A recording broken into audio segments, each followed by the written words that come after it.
Salut à toutes et à tous, Marty Japan pour un tout nouveau déballage. Et bien que vous pouvez le voir sous les yeux, on a un colis quelque peu spécial que j'ai reçu de Bandai Premium, donc le fameux site de Bandai où on peut commander en exclusivité certaines figurines.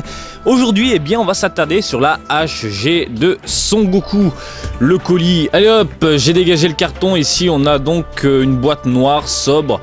C'est la gamme HG, mais petite particularité de cette figurine-là, vous pouvez le voir ici, il y a une LED en fait pour le caméa. Donc le Goku n'a pas l'air trop dégueulasse de ce qu'on a pu en voir sur la toile et là sur la boîte. C'est plutôt correct. Sachez que ça coûte 4320 yens sur le site de Bandai Premium. C'est pas possible de le commander ailleurs en étant au Japon. Et c'est sorti fin décembre 2016. Bref, je vous ai montré la boîte, vous pouvez le voir ici, de toute façon c'est distribué par Bandai et on découvre tout ça ensemble. L'intérieur de la boîte, donc un plastique rigide de protection, ni plus ni moins. Ah, c'est tout petit, c'est vraiment tout petit, je m'y attendais pas. Je pensais à quelque chose de plus grand, mais non, en fait c'est vraiment minuscule. Et puis le Goku dans sa boîte. Donc à l'intérieur nous avons une petite tige, voilà, pour faire tenir Goku, pour pas qu'il se pète la gueule, voilà, en cas de tremblement de terre, qui est déjà installé ici sur son socle. On enlève le plastique et on découvre la figurine que je trouve pas terrible. Ah ouais, putain, merde.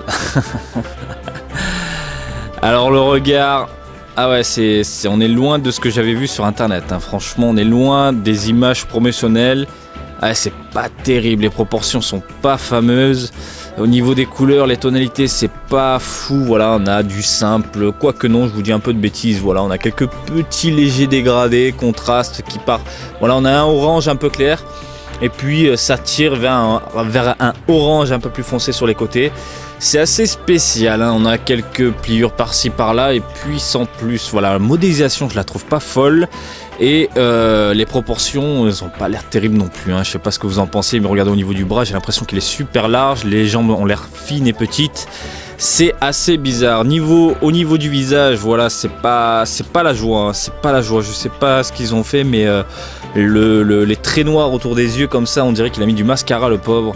Je suis vraiment pas fan du tout. Ah, attendez, j'ai le bras qui se décolle ou quoi? Non, en fait c'est un défaut de peinture.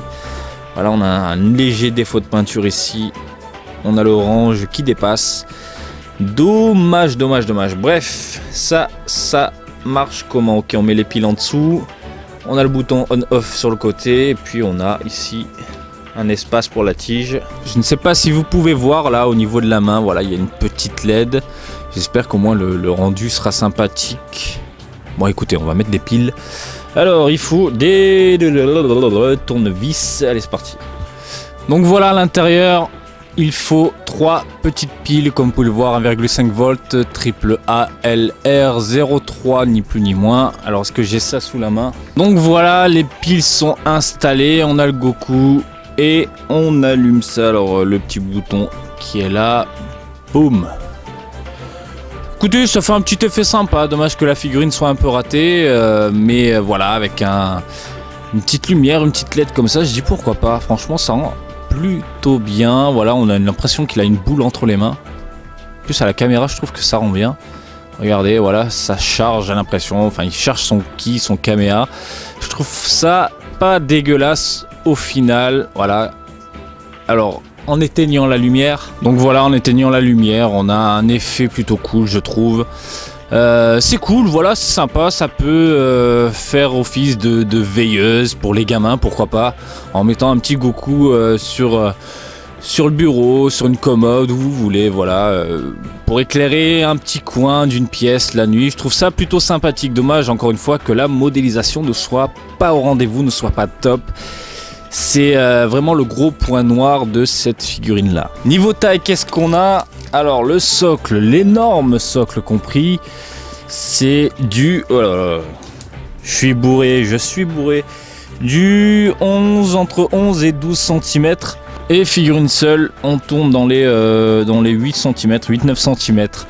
Donc voilà, dans l'ensemble, écoutez, je trouve ça très moyen, surtout pour le prix. Le prix fait mal pour un petit objet comme ça, voilà, un petit objet comme ça, un petit produit comme ça, 4400 yens, j'arrondis.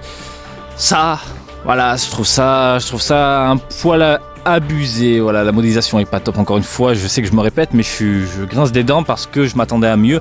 Heureusement que je n'ai pas pris la version Super Saiyajin. Hein. Franchement, voilà, bon, moi je l'ai écouté.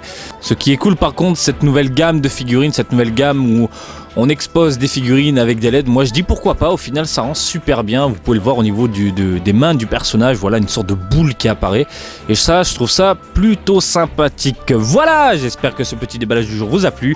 Comme d'habitude, je vous invite à me suivre sur Twitter, Marty_Japan pour de l'actu Dragon Ball en direct du Japon, mais aussi sur Facebook, Marty Japan du DBZ au Japon. Et je vous dis à très bientôt. Allez, salut, bisous, ciao ciao.